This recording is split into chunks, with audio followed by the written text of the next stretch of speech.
As ações da Ânima já caíram mais de 87% desde aquela máxima registrada lá em 2021, e toda vez que eu olho para a ação, parece que ela simplesmente não para de cair. E algumas pessoas vieram me perguntar se agora que caiu tanto, se criou uma oportunidade para a gente comprar uma empresa do setor de educação, e se, eventualmente, né, quando algumas delas acabam olhando para o tamanho do dividendo, se esse dividendo ele é sustentável ou não.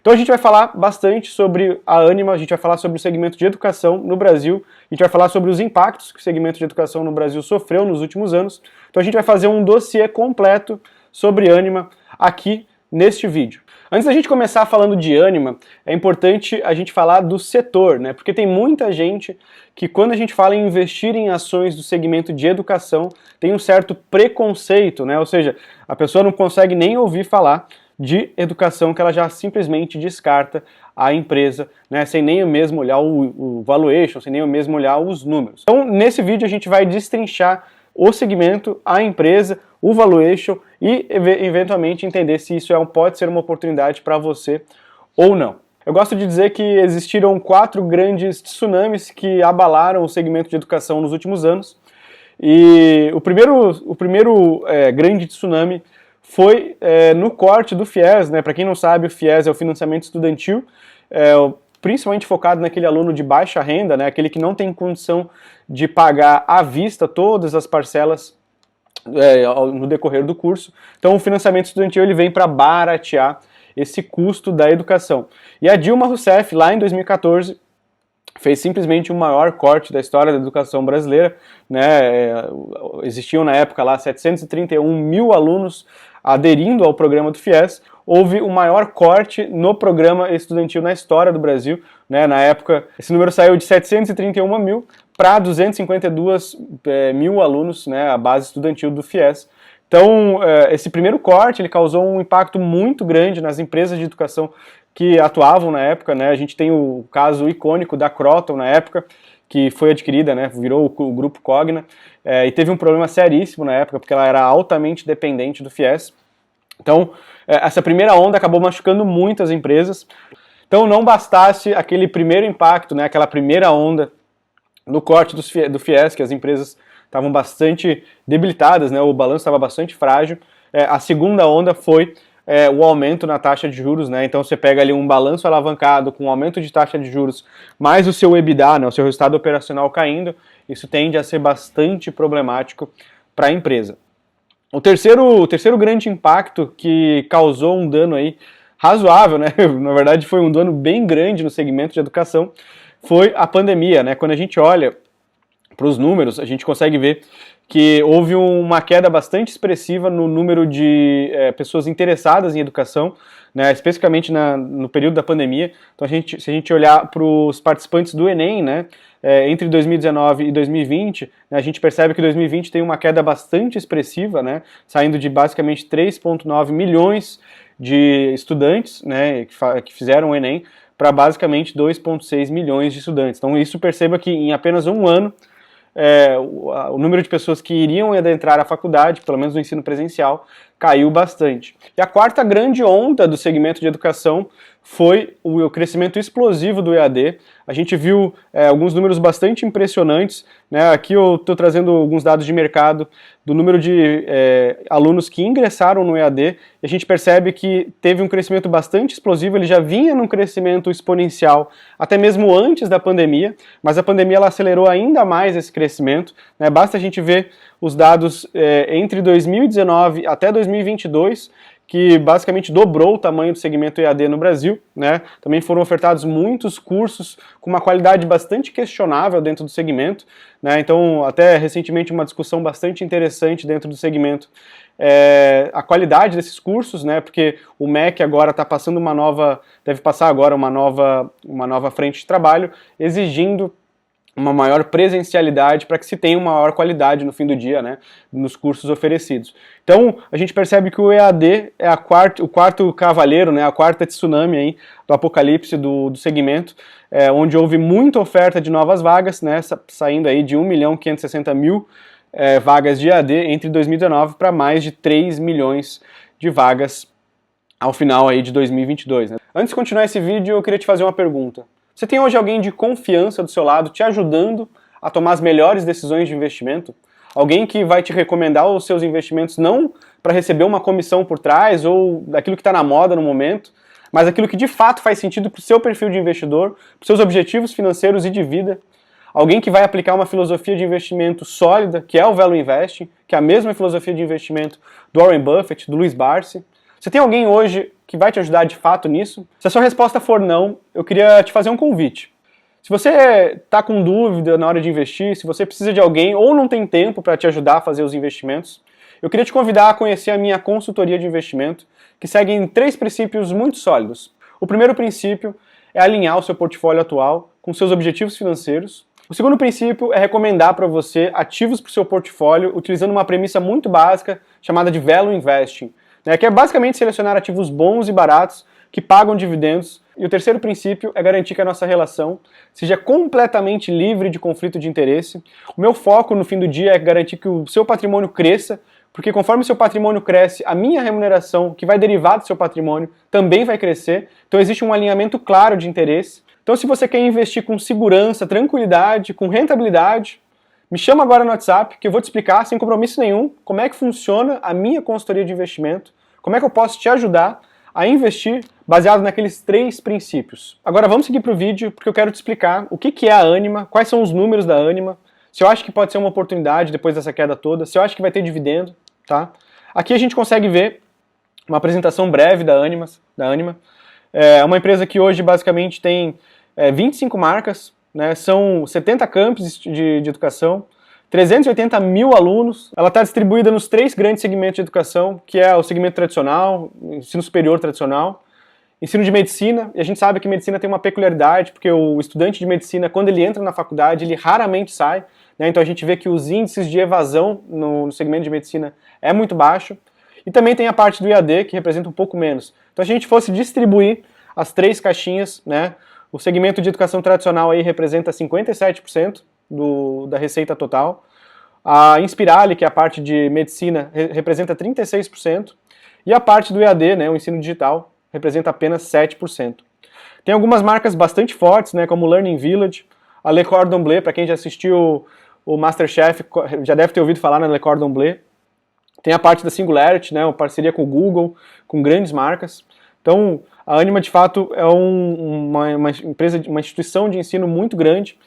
Ela possui um dos melhores rankings de educação, né? Se a gente for ver aqui, rankings entre 3 a 5, é uma das empresas que tem a melhor pontuação do ensino de superior. Agora, se a gente for olhar para os números da Anima, a gente vai ver que o mercado ele acabou batendo muito por uma característica particular dela, que ela tem uma dívida um pouco mais alta do que as outras empresas de educação. Se a gente for olhar para a alavancagem da Anima, hoje está girando em torno de 2,7 vezes dívida líquida aí por EBITDA. O que é uma dívida não baixa, mas longe de ser preocupante, muito distante de uma empresa que vai quebrar, longe disso, tá? É uma empresa que está crescendo receita, né? O ticket médio aí crescendo 5% versus o mesmo período do ano passado, né? A parte de medicina Inspirali ali crescendo quase 7% o ticket médio. Uma empresa que gera muito caixa, né? Se a gente for olhar no acumulado dos últimos 9 meses, né, pelo menos do resultado até o terceiro trimestre de 2024, é uma empresa que gerou 778 milhões de caixa, é uma empresa que não só vem gerando caixa, como vem crescendo o EBITDA, né, a gente for comparar os 9 meses acumulados, ela cresceu 19% o EBITDA, né, vem crescendo o lucro. Lucro no segmento de educação é uma métrica um pouco confusa, porque existe muito incentivo fiscal dessas empresas. Se a gente for olhar a trajetória do crescimento do EBITDA da empresa, ela vem crescendo bastante, um crescimento bastante consistente. Obviamente que se a gente for pegar aqueles períodos que teve queda, período de pandemia, normal, todas as empresas do segmento sofreram de certa maneira. A gente vê que não só o EBITDA vem crescendo, mas a margem com que ele vem crescendo também é bastante consistente, atingindo aí uma margem de quase 28%, 27,9%, né, uma margem bastante saudável. É uma empresa que o mercado acabou batendo bastante também, porque falou, bom, por que eles estão pagando dividendo agora se a empresa ainda está alavancada? Não faria sentido eles reduzirem a alavancagem? E a verdade é que me parece que não. Quando a gente olha para os dividendos que foram pagos aqui, dos 246 milhões no segundo trimestre, se não me engano, Esse dividendo está bastante em linha com a geração de caixa da empresa, então se a gente for ver que a alavancagem não sofreu em nada, na verdade até caiu, mesmo com pagamento de dividendos agressivo. Esses 28% de dividend yield que você está vendo aí não é mentira, é de fato um pagamento numa base muito sólida, porque existe uma geração de caixa sendo gerada ali muito grande. Então perceba que se a gente for olhar esse bridge aqui de dívida líquida entre o segundo e o terceiro trimestre, foi gerado 303 milhões de caixa e pagaram aí 246 milhões de dividendos. Então é um pagamento de dividendos que não está gerando mais alavancagem. Qual que é a preocupação em pagar essa dívida, pelo menos, né, nos próximos meses? A preocupação é zero, tá? Sendo bem sincero. A gente vê que a empresa possui uma folga de caixa bastante grande, porque os vencimentos eles começam a acontecer, né, de forma mais pesada somente em 2027. Então se a gente for olhar até 2026, final de 2026 aí, a gente tem um vencimento muito pequeno de dívida, né, a geração de caixa tranquilamente consegue cobrir isso. E lá em 2027, daí sim a gente tem uma dívida vencendo um pouco maior, né, 1,7 bilhão, né, o que tranquilamente é coberto pelo caixa, tá? Então, com relação ao endividamento, não me preocuparia. Agora eu queria trazer algumas informações financeiras da Ânima, tá? Primeiro, eu acho que o mais importante é a receita, né? A gente percebe que é uma empresa que vem crescendo sua receita ao longo dos anos. Teve uma aquisição bastante relevante em 2021, que foi a compra da Laurit, né? Uma empresa americana que possuía ativos no Brasil. E nessa transação, foi uma transação bastante significativa para a empresa, porque a Laurit era maior do que a Ânima, e a Ânima comprou a Laurit. Nesse momento a alavancagem disparou, foi para mais de 6 vezes dívida líquida por EBITDA. A receita obviamente cresceu, acompanhou, né?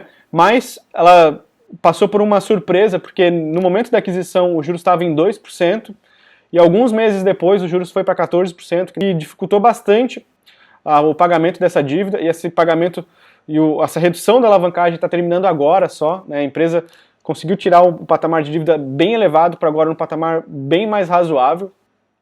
Então a gente consegue ver que o crescimento da receita de forma inorgânica via aquisição, ele cresceu bastante a partir de 2021, 2022, tá?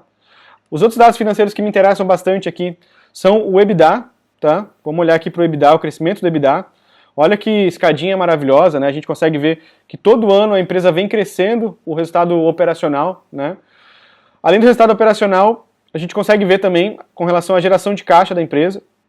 Vou pegar aqui o fluxo de caixa livre, tá? A gente consegue ver que a empresa vem gerando muito caixa, tá? Nos últimos 12 meses, a empresa gerou 634 milhões de caixa, né? O que é muita coisa se a gente considerar que a empresa ela vale basicamente isso, né? 689 milhões. Então é uma empresa que hoje negocia praticamente uma vez fluxo de caixa livre, tá? Assumindo que os últimos 12 meses ela vai conseguir replicar isso nos próximos 12 meses. Então, quando a gente olha para a empresa, olhando para esse dividendo aqui de 27%, me parece um dividendo bastante saudável, bastante confortável. Eu peguei um relatório do BTG Pactual com uma tabela de múltiplos que faz algumas projeções para os resultados da Ânima, e baseado no relatório deles, eu atualizei com os dados depois dessa queda bastante expressiva. Em cima do relatório deles, que eles têm recomendação de compra, por sinal, a empresa está negociando hoje a basicamente 3,5 vezes EBITDA, que é um patamar bastante baixo, para uma empresa que vem crescendo o EBITDA, vem crescendo receita, vem crescendo fluxo de caixa. Uma empresa que está negociando a 3,3 vezes lucro, que é um múltiplo bastante baixo, tá? Vai terminar com uma alavancagem perto de quase 4 bi, tá? Mas ainda assim, né, com uma geração de caixa bastante saudável. Se a gente for ver esses valores, frente ao valor de mercado atual da empresa de quase 700 milhões, realmente é uma barganha bastante grande, e me leva a acreditar que, de fato, essa geração de caixa tende a continuar, esse pagamento de dividendos tende a continuar, até com pagamento de dividendos com redução de dívida, com crescimento, por que não? Então, se a gente olhar para os resultados da Ânima, tudo me leva a crer que a gente tem uma possível aí oportunidade na mão. Se você quiser saber se é uma recomendação para você ou não, manda mensagem para mim que eu vou poder te ajudar na consultoria. Então, antes de acabar o vídeo, queria lembrar você sobre a minha consultoria. Se te interessou, manda mensagem para mim, tá? Eu vou poder te ajudar.